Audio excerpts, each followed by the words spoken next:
the next week I get sent to a session with an anonymous superstar, and it turns out to be David Bowie, and there's the rest of my life mapped out right there.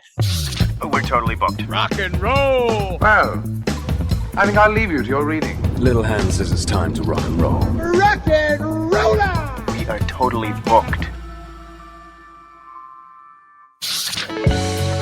Welcome to Booked on Rock, the podcast for those about to read and rock. Online at bookedonrock.com, where you can find every episode along with links to listening platforms, exclusive videos, blogs, and the latest rock book releases. Kevin Armstrong is this episode's guest. He's got a book out called Absolute Beginner, Memoirs of the World's Best, Least Known Guitarist. David Bowie said of Armstrong, quote, "Kevin does what I pretend to do. Kevin's a proper musician." Iggy Pop said, quote, "Kevin Armstrong has been around and around." In the early 80s, Armstrong signed to EMI Records as a solo artist, but fate had other plans for him. He's gone on to carve out a career as a producer, songwriter, and guitarist, performing live and recording with Thomas Dolby, David Bowie, Iggy Pop, Paul McCartney, Roy Orbison, Morrissey, Sinead O'Connor, and many, many more. In Absolute Beginner, Armstrong takes us into the backstage world of artists he's worked with for over 40 years, what it's like to have a prime seat at the high table of rock and roll, and what it takes to survive as a self-taught musician. He's had quite a career, and he's here to tell us all about it. To hear the songs Kevin Armstrong performs on, head over to the show notes page. Hi, Kevin. Welcome to the podcast. Hey, Eric. Good to be with you. Boy, what an introduction to this book. I don't think there's a more compelling introduction to a book. It's short and sweet, but boy, it made me want to dig into it some more. Referring to July 18th, 1985. Well, there's the first typo in the book because actually yeah? the date's July 13th. It's the 13th. Okay. It's correctly referred to later in the book, but that's a major typo in the first line. But yeah. Okay. These things happen. Well, we're going to leave people in suspense on that. We'll get to that, but let's talk about what led up to that day and that whole period of your life. Tell us about where you were raised and the music you listened to, because you do mention you were part of the generation that literally hid under the bed covers with a transistor radio, listening to pirate radio. Yeah, I'm a suburban kid from South London, from an ordinary kind of background, really. Not a privileged background, a kind of, working class kind of background. And just got fascinated with music early on. My mother was musical. She could have been a classical pianist, I think, had she not given up to be a housewife in the 50s. And I just got the bug for guitar and for what I heard on the radio, and just the whole idea of pop culture grabbed me very early on. And I guess being my age, my life's kind of mirrored the whole trajectory of it. I grew up with it. I was born 2 years after Elvis Presley got famous, And also, you're a musical autodidact. That means you're self-taught, right? I'm self-taught. Like I say in the book, I had a little bit of a classical piano education. I attempted that, but it wasn't really going to be my thing. I just think I had an overwhelmingly good ear for music, and that sort of superseded my patience for the study of it. So, and of course, if you start playing the guitar, it's one of those things you can get good at it quite quickly. If you're sort of physically capable and you have a good ear, you can get some quite good results quite quickly. So that was what spurred me on, I think. Well, that was what I was going to ask. I always feel like if somebody's self-taught, it encourages more creativity because it's not by the book. Do you feel that that's the case? Is there an It's a upside long-held debate. I don't know about what to say about that. There are times in my life when I wish I knew more about theoretical harmony and stuff, but there are other times when I've taught myself a lot about that anyway. And there are other times when I think, yes, you are more free, I guess. If you're not classically trained, you're sometimes more free to break the rules. Of course, there's an argument that says in order to break the rules, it's good to know them first. Exactly. Otherwise, you're just making it up. But I mean, being self-taught I think it has good and bad things about it. But I have no complaints having been able to call myself a musician for 50 years. Quite a career. Yeah, absolutely. And your first guitar, you got on your own. You saved up with a paper route and you washed cars and you buy your first guitar. And it appears as if your dad was a really cool guy. Instead of trying to stop you from a career in music, he encouraged it, right? He told a 16-year-old Kevin Armstrong to go for it. What led to your move to London and what Yeah, well, there was stats. like I say in the book, there was a lot of auditions you could see in the Melody Maker. There was a newspaper with a big classified section at the back of it, a music paper, and a lot of quite really famous bands got together through advertising in there. And I just used to go to auditions and things. And one time I got the opportunity to say, go to London and join a band. I only grew up like 20 miles south of London, but it was like a big deal at 16 to sort of butt out of school and be in a band. And my dad, Lord love him and rest his soul, he just said, go for it, because it wasn't like a full-throated, yeah, it was just like sort of, well, if you don't do it now, you'll regret it. So you better go and do it while you're young enough to make a mistake, I think. And luckily for him and for them, it wasn't a mistake. It was the right thing to do. So I took his advice to heart and just left home at 16 to join the circus kind of thing. I want to ask you about the first band that you formed, but first I want to ask about Thomas Dolby, because you speak very highly of him, an amazing talent. And here in the States, It was Blinded Me with Science that was that put him on the map. You play guitar on that track, right? I play guitar on that track, okay. and Hyperactive too, and a lot of his stuff. Yeah. When did you meet Thomas? And can you talk about your early impression of him as a musician? Yeah, well, I hired him as a session musician for an album I was making with my band, Local Heroes, because that contained the bass player Matthew Seligman, again a dear friend of both mine and Thomas's, who left us due to COVID in 2020. But Matthew and I were in a band together, Local Heroes, and I wanted a new element for something we were recording. And Matthew said, I knew this guy who's interesting with electronics and everything. So he came and just played a few things on the record. And I recognize talent when I see it. And I just thought, oh, he's amazing. And then at the end of the band, a kind of year later or something, he said to me, come and play on something I'm doing. And I did. And we got on really well. And we even worked together as recently as about 2012. We did a tour of the States. We did South by Southwest, and we dragged a bus and ourselves around the States and did something then. He's just an immense talent, really. He's one of those people who's cleverer than 99.9% of the population and always will be. Very clever guy. She Blinded Me with Science. What do you recall about that, recording that song? Did you know it was going to be a huge hit after you listened to it?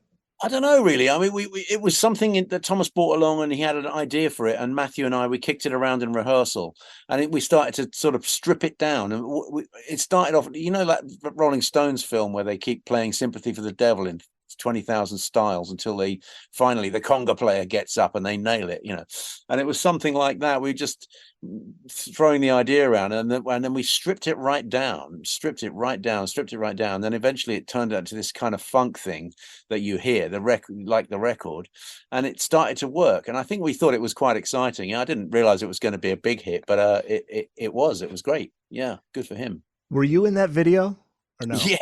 Oh, you're in that video? Yeah, I'm in the video with the one with all the sort of mad scientists running around. Yeah. I think I'm lowering a gas mask over someone's face in there and pushing a trolley along and running around in there somewhere. I'm in there.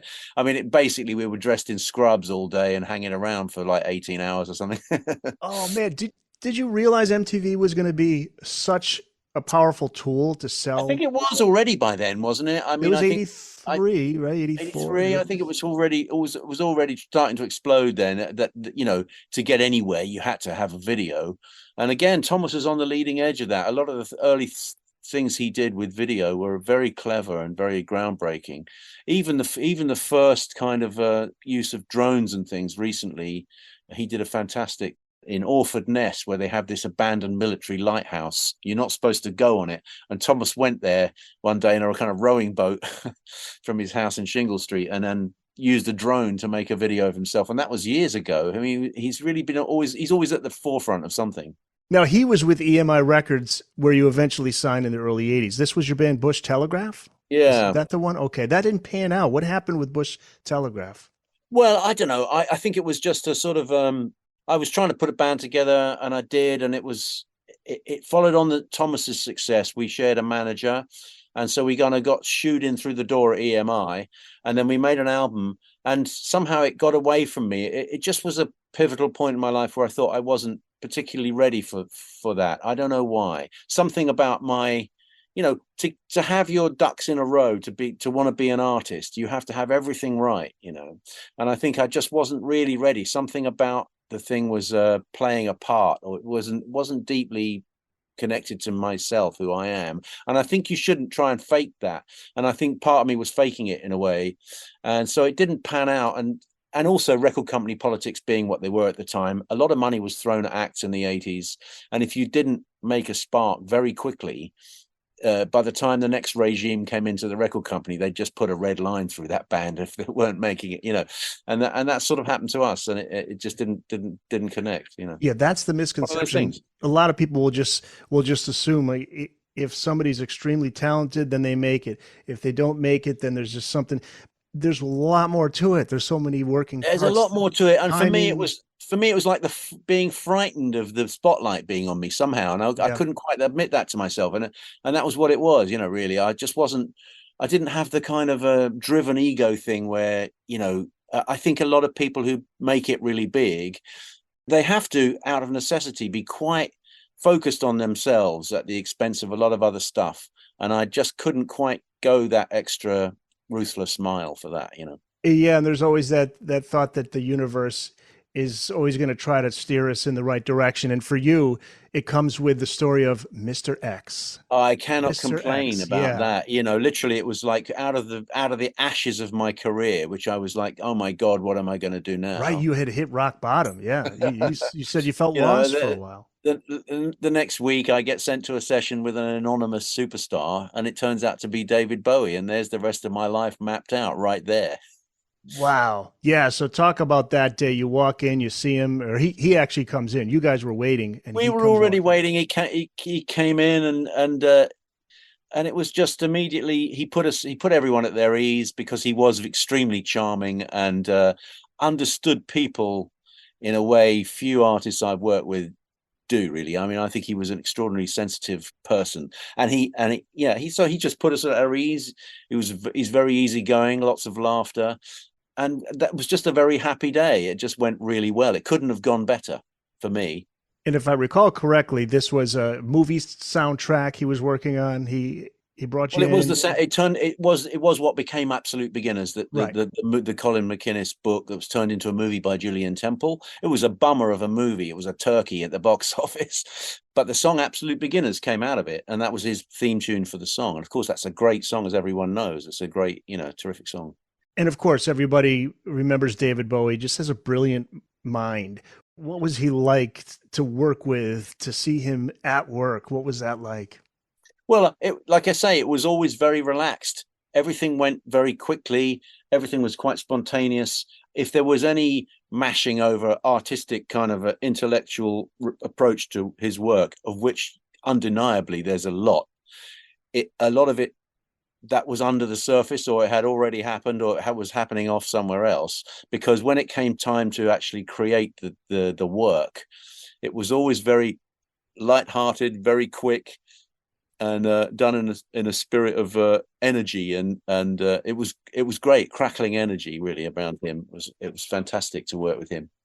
And you were a fan of his music growing up, right? So I was quite an experience. What was the first song or album that you remember getting? Space Oddity was the first thing I heard of his. When it was a hit in Britain, I heard Space Oddity, and then of course he had that run of incredible albums: Man Who Sold the World, Hunky Dory, Ziggy Stardust, Aladdin Sane, Diamond Dogs. I mean, those are just the core of so much music, and so many genres have spun off in pop music from those records. Extraordinary things, from punk to electronica to glam rock. Just so many things came off his output at that time in the early to mid 70s. And by the time you're working with him, it's mid 80s, but he still has so many ideas left. As we know, as the years would go on, he would experiment with so many different things, and it just Scary Monsters was probably maybe my favorite. Scary Monsters is your favorite? Even that later period of Low and Heroes and Scary Monsters, fantastic creativity, and he never wasted a day. That's what he was doing. I mean, even that Absolute Beginners song, it was tacked on at half an hour at the end of the session. It was just like, well, we got half an hour, what are we going to do? We threw that together really quick, and he obviously had the bones of it for that. Everyone has their favorite Bowie period because there's so much breadth to his work. It just covered so many areas. he went into American funk and Philly soul with Station to Station and all that, and David Live and all that stuff. They just went so many, punk, heavy rock, Man Who Sold the World. Just so many things. So to work with him there was always something unexpected would happen. Always. The process between you and him, did he give you some leeway, or did he say, this is the riff I'm looking for? How did that all play out? No, there was no. That's the remarkable thing, I think, about his amazing talent for spotting, the chemistry of people that go together. Is he hardly ever said anything about music. Really? To anyone. I think he assembled the people he wanted, and he just let them loose. And his own creativity in his own pocket of his songwriting and everything was so. He had so much faith in it and confidence in it. He just let people loose on it, and that's how so much innovation happened on his records. How many studio albums did you work with Bowie for? With him, yeah. I suppose 3 really. Blah Blah Blah with Iggy Pop was one, which obviously he was integral to the whole thing. Then Tin Machine, the first Tin Machine album, yes. And then the Outside album. Although my contribution to Outside was, apart from co-writing the title song, was quite small. I just did overdubs on a few tracks for that. So 3 really. Okay, and I believe there's a picture in the book of you, David, and someone else for the Iggy Pop album, I believe, because you were doing vocals.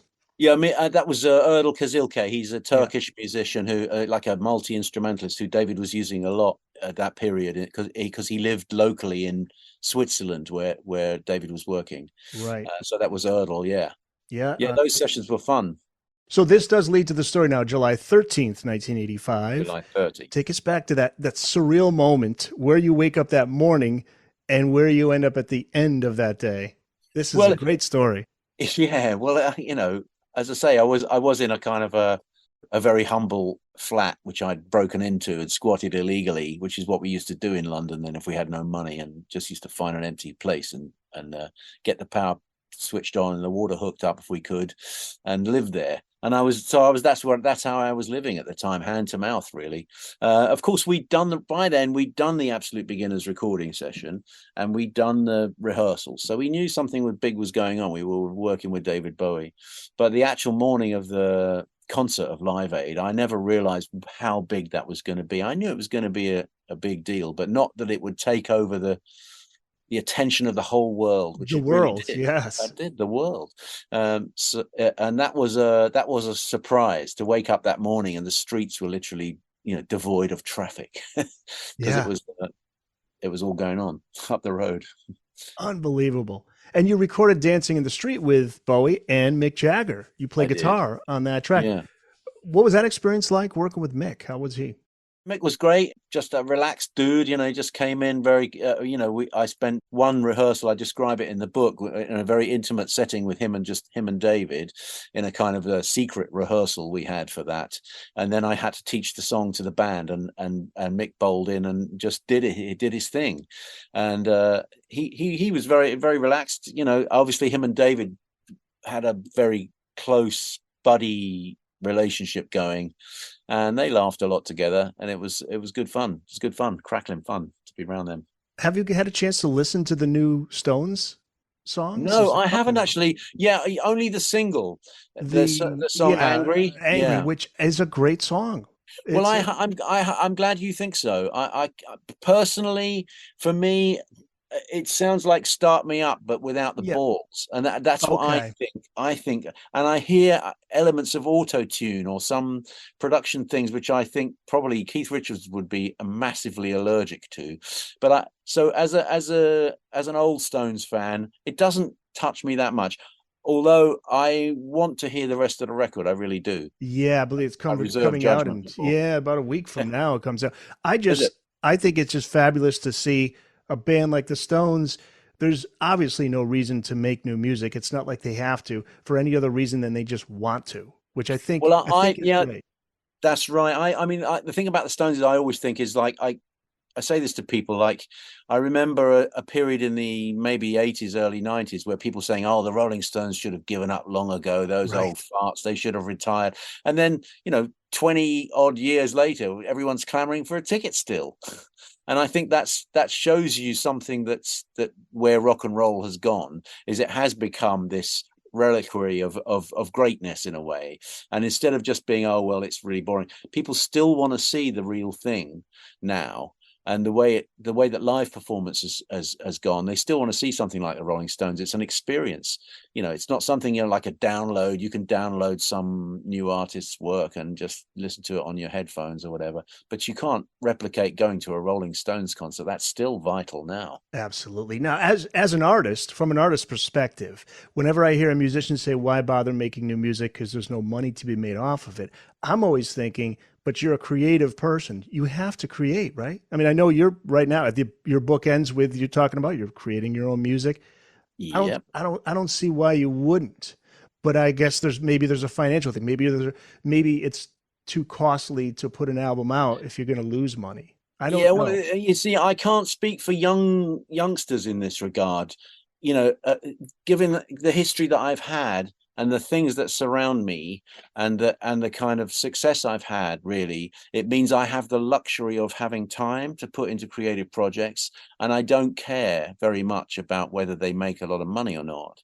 It's not my prime motivation now. So yeah, I am working on new music, and I'm doing it. But I can understand if you're a young person in your 20s and you've got to put food on the table or pay your rent. That's a very hard thing to get together, the luxury that I've got, like the time and the resources and the gear and all the rest of it to do that. So I think it's a harder thing to do now. Although, having said that, even when I was younger, I starved. I mean, many of my generation, we did starve. We just did shit. This is what we do. We lived on a shoestring.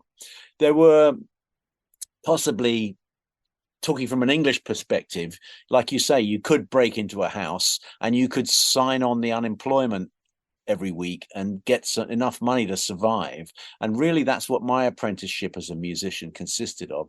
You used what you could around you as a kind of support for an apprenticeship, if you like. And these days, there's a sort of slight thing. There was nothing like Berkeley around when I was young. So you couldn't go to school to learn to be a rock star. But here, now, we have courses at university to be a rock musician. There's every university has an audio engineering course or a performance course or a guitar course or something. And so people go to school for that. And that's great. But I just think it's harder than ever now to, we live in a tough time for musicians, for young musicians, I think. I want to go back to David Bowie because I almost forgot to ask this, because there's a story in the book about just the person that he was. And I'm referring to something you found out just 6 months before David passed. It was something that the drummer for Public Enemy told you. This is T-Bone Davis, and T-Bone's dad, Dennis, played drums for David. He did. In later years, David helped Dennis. Well, yeah, I ran into Public Enemy. I was playing with Iggy Pop. We were playing at a festival in Iceland, and the sun doesn't set in the summer there for 3 or 4 months. It's just daylight, 24 hours a day. So we came off stage at the festival, and we were all staying at the same tiny hotel near Keflavik in Iceland. So we ended up drinking with Flavor Flav and Chuck D and all that. And you said he had the clock. Flavor Flav had the clock around his neck. Yeah, in the bar. And then I met T-Bone there, who's his Public Enemy's live drummer, killing drummer, great guy. We got talking about our backgrounds and our histories and things. And I said, I share something with your dad because I work with David Bowie. And he told me, that Dennis was sick for many years, and David helped with his medical bills, which in America is a big deal, as you know. Sure. Wow. What a great, and that's probably just one of many stories that people could tell about David Bowie. He just probably didn't want anybody to know about it. He just did those kind of things for people. I think he was, maybe when he started out, he didn't like, if you're on that trajectory as a young artist, maybe you don't think about people so much. But I think in later life, he definitely did. What I love about some of these artists I've worked with, David and Iggy, is they clearly did not have normal lives as young men. They were focused on their own careers to the exclusion of everything else. They didn't have family. They didn't have ties. They didn't look after other people. But what they did was, later in life, they found that balance. I think Lou Reed did as well. And they found that joy in their families and people, and looking after their friends and friendships and all that. I think that's where they've gone. And that's really nice. I like the idea that these kind of wild rockers and rock stars and gods of rock, turned out to have something to teach everybody, which is you can pursue your dreams, and then eventually when you get there, you turn into a well-rounded person. And that's what they've all done, I think.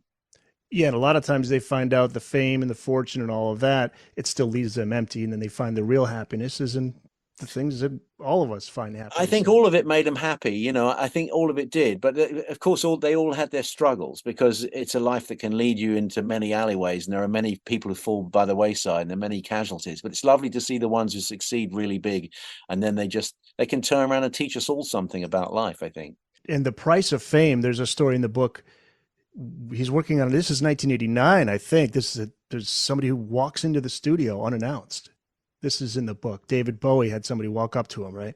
Yeah, I think there was a thing in the book about a session we were doing in Montreux with Tin Machine, and a sort of slightly odd guy came in and started to lean over David and give him a hard time, and this is something obviously David had to live with very much, being so famous. And also there's a peculiar kind of a quality that David Bowie fanatic fans have, which is a lot of them are a little bit woo-woo. Yeah, well, I think he was saying like, you were supposed to meet me and you never did, right? And David, all that, yeah, right? and people take his lyrics as some kind of, they just read so much into what he wrote, because he wrote such imaginative things. And I think some people, it just turns some people's heads. And this guy was clearly a sort of, shouldn't have been there. David handled it really well. He was really relaxed about it. And I think I say in the book, me and Hunt Sales managed to kind of hustle the guy away. But David did have to have a bodyguard.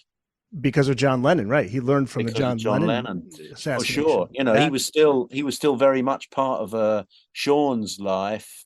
When I was working with him, Sean Lennon used to come for summer holidays and spend them with David and hang out and stuff. So he was hanging out with Yoko, and I think he, of course, John's death affected him greatly. The Booked on Rock podcast will be back after this. Kevin Armstrong is our guest. His brand new book titled Absolute Beginner, Memoirs of the World's Best, Least Known Guitarist. It's out this week. And your market value rose with Live Aid. This led to a job working with Iggy Pop. How did that all come about? And what was that experience like working with Iggy? Yeah, again, it was David. Just called me and said, would you like to come and play guitar on an Iggy Pop record? And I absolutely leapt at that, because I was an Iggy fan too. And so I just got on a plane with a guitar over my back, went and made the Blah Blah Blah album with them in Switzerland. And then it led on to Iggy asking me to put a band together for his tour for that, around the States and around the world. And I did that in the mid-'80s. Iggy, again, he's just a ball of lightning, really, as an artist. Absolutely fantastic. Is he the same off stage as on? No, actually not. Quite remarkably not. Yeah. I think he can be, but Iggy Pop's a creation. Jim Osterberg is the man, and Iggy Pop is his Dr. Jekyll and Mr. Hyde character in a way. I mean, that's not to say he's not a real person. When you meet him, he's very much, a very nice guy. But Iggy Pop definitely takes on it takes his personality to a completely different level when he's on stage, and it's something he has to work up to in performance. That's his art. That's his big art, is that. Alice Cooper talked about how he struggled. At one point he started to feel like he was that character, and he had to learn how to separate the two. Otherwise you get lost. For sure. I think Iggy Pop took over Jim Osterberg's life for much of his life, for sure. Now, again, like, he's one of those guys, he's got a beautiful wife. He likes to live well. He looks after himself, and still in his 70s, he's reached a plateau of he's a very happy individual generally. And still Iggy Pop he lets him out of a box for the gigs, and out comes Iggy. Right. Well, everybody loves the great stories of rock and roll debauchery, I guess you could call it. And you toured with Iggy, you did the TV appearances with him, and there's some stories in the book I love. There's the New York Ritz gig where you hung out and got high with a few strippers at the Waldorf. That was good. In Texas, you went. What's the story of the bandmates' hotel room? Yeah, took everything out. Yeah. There's lots of road stories in the book. There were actually a lot I left out. Yeah, Maybe some that couldn't go in there. well, some that just to protect the innocent and protect the guilty too, and just maybe spare the feelings of certain people. But there's another book. Maybe when I'm older, there's a more Tourette's kind of book that will happen. Where I'll just put everything in. Yes. Yeah. But you took all the furniture out, TV and all, and put them in the stairwell. This was one of your bandmates' hotel rooms? Yeah, we did. We pulled a stunt on him. Yeah. I mean, it was just a really stupid thing that young men do to each other. We removed everything from his room, everything. Did you ever do the throw the furniture out the window, the TV? Well, yeah, we did a bit of that too. Yeah, there was definitely I think a TV went over a Florida hotel balcony, and some fireworks were let off, and we had our moments. That's when you say I've made it? Yeah, well, I think maybe. I don't look back with any great pride on that kind of behavior, but it's funny to look back on it. Yeah. Now I get to the studio band that you were in for the Jonathan Ross Channel 4 show. And this, I believe, is 1989 when you got this gig? Okay. Yeah. So it's a lot like David Letterman. It's a lot like the Letterman show, live show, broadcast live with a house band and chat guests. That's basically the format, and a kind of, comedic kind of a jovial host in Jonathan Ross. And that was the same. It was the Letterman format ripped really for a UK audience. That's exactly what it was. But this gave you a chance to perform with some great names. Roy Orbison, Robert Plant found his way into the story, which people can read about in the book. But there's another name in there, Paul McCartney, and this led to a gig with Paul in the studio to record his '89 album. And also, plan was for you to go out on the road with him, but the atmosphere in the studio was somewhat tense and weird. Yeah, it didn't really work out with McCartney and me. It's a shame. This story of getting invited to his office, you got to tell us. You're not going to tell it here. You have to. They got to read it in the book. We'll leave them in suspense. Yeah, for sure. Otherwise, we'll just end up doing the whole book with you. But but there is a story about McCartney in there, which is. It was just odd. It was just a little bit of odd behavior, which I can't still to this day don't know quite why. It's a mystery to me, which is a shame because I'm a huge McCartney fan. And, as I say in the book, it's sort of unfinished business. I'd really like the opportunity to make it up with him and play with him again for some, I did end up, I think my contributions to Flowers in the Dirt on some of the early demos for it and some of the versions that didn't make the actual official album came out in a later version. So I am on a couple of McCartney cuts officially on that re-release. Oh, that's cool. Okay. Do you remember which songs? Was it well, it was Elvis Costello and him. My Brave Face? Songs, My Brave Face, So Like Candy, and something else as well. Oh, can't remember now, but it's all right. There is a later version of that Flowers in the Dirt record. There's a kind of reissue that came out, and it's got all these development versions of the songs on it, and I'm on a few of those. Oh, that's cool. Okay, yeah, and I remember you writing they wanted a Beatles feel to that album, and I think I'm trying to remember who was the producer of that. Well, that's the point. I think at the point I was involved with it, it was Elvis Costello who was producing it. Right. I'm I'm sorry. Yes, you're right. Sure. And but he wasn't the producer of that record because McCartney let it go through all these stages and he had different people at the helm for that. I think he ended up possibly with Steve Lipson, Trevor Horn's major engineer, producing some of it, and maybe Phil Ramone. I don't know who else he did it, but he did it with some other people as well. Yeah. Your thoughts on Paul McCartney at his age still? I mean, he goes out there and plays 2 hours. Good luck to him, man. I mean, he's still got the voice. He's still doing it. He's still got a killing band. I think it's like I don't see why people should stop if it's good, if what they're doing is good and people want to see it, then why not? It's only wrong if it becomes sad, if someone's got dementia or if they're really clearly can't do it anymore or whatever. Fine. But there's no reason to grow up and stop. If you're in your 70s, 80s, whatever.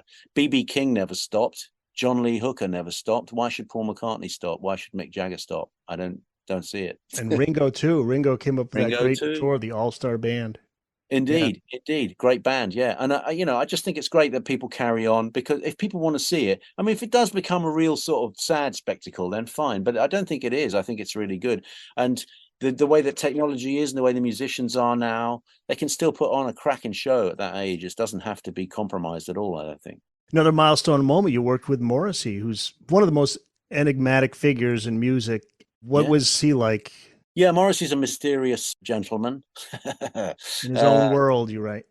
Well, he's a kind of absorbed, a little bit of a loner, not too many close friends. And again, I'm a real admirer of his work. I think it's amazing. But as a person, people have some difficulty with him, and that's not surprising. He's a pretty uncompromising. I remember when he wrote his book, his memoir, everybody he wrote about in that book came out in some way not spoken about in that glowing terms. Right.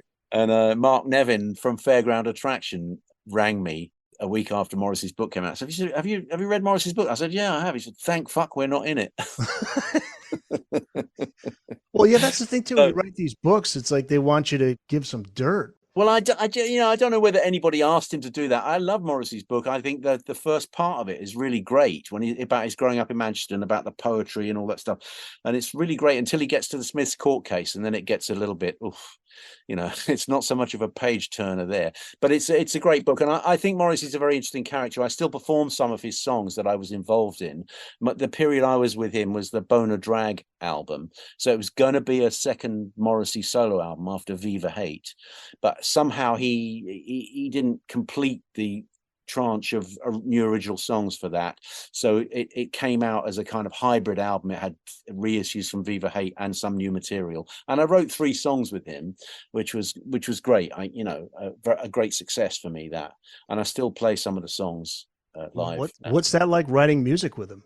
It was again a remote process, so it was like I figured out that Johnny's method with him was probably the one to go for, which is his, you deliver to Morrissey quite elaborate guitar instrumentals that sound like finished pieces of music on their own, and yet they have room for a singer of his nature to sort of flow over the top. And so that's what it is. I just gave him some demos and said, pick something from this, and he picked out 3 things to work on and came back with them finished. I remember he appeared on Saturday Night Live and the crowd went nuts. I mean, he just had this effect. I think he was on the Tonight Show too, as well, with maybe Johnny Carson or whatever. But the fans, they go, no, the girls screaming. I mean, he took over counterculture for many years, didn't he? He was like the New Musical Express here had him on the cover for every 3 or 4 issues for years. And it amazes me that the Mexican fans as well. There's the Mextracy thing, isn't there? There's a huge fan base in Mexico. So good luck to him, man. Again, it's an interesting artist. And that's another thing about why I told my story at this point, is because I've worked with some really interesting left field artists. They're not your bog standard kind of pop artists, any of them. So I figured out after a while, I've been really lucky to work with these really interesting characters, Did you learn a little bit from each that you now put into your own songwriting Always, process? And that's in the title of the book. It happens to be the song that I helped to make with David Bowie, Absolute Beginner. But that's the whole ethos of my work, is that I'm going to learn something in this situation. That's how I started out, by saying yes to everything that I was offered and hoping to learn something from it. And even, a lot of artists who I've worked with, it seems like sometimes you can feel a little, as a musician, you can feel a little overqualified for something, or think this is really simple. What they're asking here is, and especially if they're a singer or a big artist who doesn't play an instrument themselves necessarily, and they seem to say dumb things. Sometimes you're like, you really mean that, But then if you follow it, you just think, wait a minute, drop your shit here and listen to them, because they got where they are by knowing what's what, And so I've learned so much from these artists, because you can learn, even if it's something's a little bit out of your grasp, a little bit out of your reach, you can learn it on the job. You can, and if you don't, then okay, it didn't work out. But it's always good to say yes. If you're a sideman, or if you want to work in music, it's great to say yes and then learn on the gig, and just keep your ears open. And you can always learn something from sometimes the most unpromising beginnings. You can really learn something deep from someone's approach to something. And just from a networking aspect too, because then that person knows somebody who knows somebody. So there's always a benefit to it. Now, of course, There's one other artist I definitely want to ask you about because she sadly passed this summer, Sinead O'Connor. You did work with her. What was your experience? This was in 2007 you worked with her? 2007. Yeah, I was good friends with the father of her firstborn, John Reynolds, and her ex-husband, and also drummer and producer, and the person she most went to in the world for guidance and trust and friendship. And I was a good friend of John's. And I just got a call one day saying, "Oh, listen, we're doing a tour of the States. We need a guitar player. Do you want to come and do it?" So, of course, it was interesting. I didn't know Sinead really at all then. She was, again, a really enigmatic, interesting character. I think that her whole career was dogged by, partly her abusive childhood and her mental illness problems. She did have emotional problems and mental problems and addiction problems and all the rest of it. But she was, at heart, a very sensitive and funny and charming person. And I hate it when people slag her off. All that sort of hatred that came out, Joe Pesci wanting to bury her and the rest of it, for ripping up the Pope thing. She was proved right in the end about the Catholic Church and the cover-ups and everything else. She may have made her point in a kind of less than acceptable way to a lot of people, whatever, but she was proved right.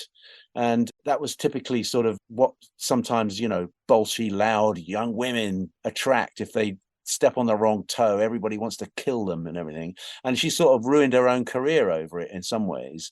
But she was a really proper great artist, Sinead. And I think it's terribly sad the way she ended her life. Yeah, I think in retrospect now, when somebody's battling mental health issues, you just have to have some empathy there because a lot of it is out of their control. And the courage she had to do those types of things with mental health problems, I'm sure it was so difficult for her to navigate her way through all of that as an absolute struggle. So there were gigs I did with her, for instance, which I describe in the book, some where she's kind of literally wearing a hood and shuffling around the stage, whispering into a microphone, and others where she could just take the roof off a place, and it was just transcendently beautiful what she did. That's what I wanted to ask you. But yeah, like when she was on, it was mesmerizing. Yeah, but there are so many great artists, aren't there, we can think of who are the same, who are similarly like that. It's a bit of a lottery when you go and see them, whether they're going to be transcendent or awful, and truly great artists don't always have a professional control over that because they're so sensitive and what they're giving you is so vulnerable. Bob Dylan, I can think of, is the same, really. Sometimes you see him, it's amazing, and sometimes you think, what the hell's he doing? Right. Well, that's what fascinates me too about musicians, famous musicians. More often than not, you find out that they're introverts, they're shy. You would think that they're out there, and the way they are on stage is the way they are off stage, but they usually will just go into an empty. Well, the only little thing I see about this is like some of the preparations I've seen, people like Iggy and Bowie make on themselves and the transformation they go through to become the public performer and then the private person. And the little experience I've had myself, even lately, I do a number of one-man shows. So I play with a looper and a guitar and I sing and I do some, Bowie conventions, or I do book launches, or I do, little events and things like that. So I have to go through that thing myself where I think, well, if I'm playing a stadium with Iggy Pop, I'm not nervous. I go up there, I know what I'm doing, and they haven't come to see me, they've come to see him, and I just kind of just enjoy roaring away behind him, and that's great. I'm looking at the crowd, I'm never nervous. If I'm playing an art center to 50 people and I'm singing and playing, I have to go through like gut-wrenching fear before doing that. Pressure's on you. Yeah, it's something of the sort of feeling you think, oh my God, look at that picture of Bowie at Milton Keynes in his yellow suit like this, and there's 60 and 80,000 people, or what you have to go through for that. You're thinking about Michael Jackson, watching the This Is It documentary about the tour he failed to execute because he died, right? But watching him go through that, you can understand why some people have real struggles with addiction and mental problems and things when they have to be so completely on it and so brilliant in such a concentrated way for so many people. Unrealistic expectations. Yeah. Freddie but Mercury. Great. It's really admirable. I mean, I really admire that. I really admire people like Iggy Pop and the kind of Pied Piper-like figure he can become when he hits a stage. Now, Freddie Mercury, Did you know him at all? Because you were at Live Aid. He was there with. Met him a few times, but didn't know him really. No, I mean, I was just introduced to him, but he was like that too, very shy. They said he was a very shy person. Yeah, I mean, yeah, I think so. I mean, I've met other people like that. David Byrne, very shy, off stage. Right. Yeah, I mean, very shy. Some of these people are. Sinead was extremely shy, but there you go. I mean, the performance space that you get into is a completely different thing to normal life. It really is different. Right. And I think you can be an introverted person, and then you can concentrate your effort onto that one little place and say, that's my happy place. This is where all my skills and my life experience comes together in performance. And I love that. I mean, there are certain performers you see, who are big extroverted personalities. They give out. But I like the ones who turn in on themselves, and you get drawn towards them. You watch Tom York or Joni Mitchell or Bob Marley, and you just get drawn straight into what they're doing because they're so completely vulnerable and giving you something secret of themselves. Real quickly before I ask one last question, you mentioned David Byrne, and somebody, I can't remember who it was that told the story. They were at some venue, and they were in the men's room, and they hear somebody throwing up in the stall. And guy opens the door. It's David Byrne, and I think he said something like, "I throw up before every show." Well, there you go. I mean, I met Joey Ramone as well. He was, I think he was the same. Fantastic. I saw the Ramones in their pomp, 1978 or something. They were just terrific. I mean, so exciting. And I met him once in New York, and again, very shy. Really shy bloke, Yeah. I had their road manager on. He wrote a book, so he had some great stories, and he did say Joey was like. He's just like a big kid. Yeah. I think he was dyslexic, or he had the obsessive compulsive OCD disorder. or something, or ADHD or something. Yeah. And they used to, all his bandmates, you'd pick on him, and they didn't know, they didn't understand, but anyway, let's finish with where you're at now. Cause at the end of the book, you say you still feel like you missed your calling as a singer-songwriter, so you return to it. And I see you in your studio there. And is that a Les Paul behind you? Am I seeing it? Or no? That is a custom Les Paul. Nice. There's a few other axes around this place as well, but those are love it. Nice ones that I play. Yeah. So this is your happy place, right? This is in my garden. This building, and I spend a lot of time in here. And also, I'm performing more than I have as a solo artist. And there's some good little clips coming out on on YouTube and things of those things. And I'm still honing that. And I'm 66 next birthday, and I still think there's a few years, and I'm still trying to reach a place where I can say, I've never been better than this. Yeah. So will we get new music from you? Any singles, albums? Yeah. Yeah, well, there's a new album. There's my album Run that was from 2019, and there's a new album coming now. I'm about 7 or 8 tunes into it. I can't decide whether to throw a couple of them out or not and start again. But I don't rush these things, so it might be another year or so before it comes out. But I'm definitely making new music. Yeah, all the time. When does music come to you? Anytime. I walk. I'm a big walker. I walk, but I live by the sea, and I'm a regular walker. So when I'm walking, quite often, boom, that comes. Yeah, the endorphins. Sure. Definitely. Where can people go to find more about you and your new music? You got well, they can look for my album called Run on there's a horrible YouTube default channel of it. It's an album called Run. It's on Amazon, it's on iTunes, it's on all those things. My website is kevin-armstrong.com. And anybody can go there and you can see what I'm doing. There's quite a nice video gallery there of me playing with Mike Garson and Iggy and various people, and so they can see it there. Or they can just find me on Facebook and write to me. I mean, what I've been doing the last few days is the books come out. The response on Amazon has been so good. The publisher's going to do a reprint already. We've heard. Oh, that's great. Which is great. But I've just been personally responding to messages, people sending me their dollars, and I've been stuffing envelopes and addressing them myself. And I've sent out 100 books in the last 2 to 3 days. Wow, that's great to hear. It's a great read. Absolute beginner. Memoirs of the world's best, least known guitarist, and it's out officially October 17 is the release date. Is that the? Yeah. for sure. I'm trying to. Where are you based, Eric? I'm in the U.S. in Connecticut. So You're in Connecticut. Yeah. Because I'm looking at a SoCal book tour.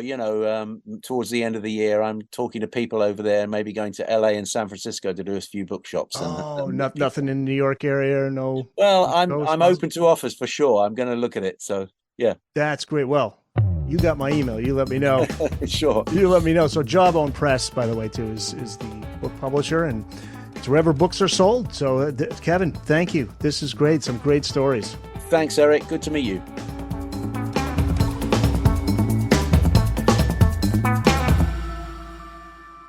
That's it.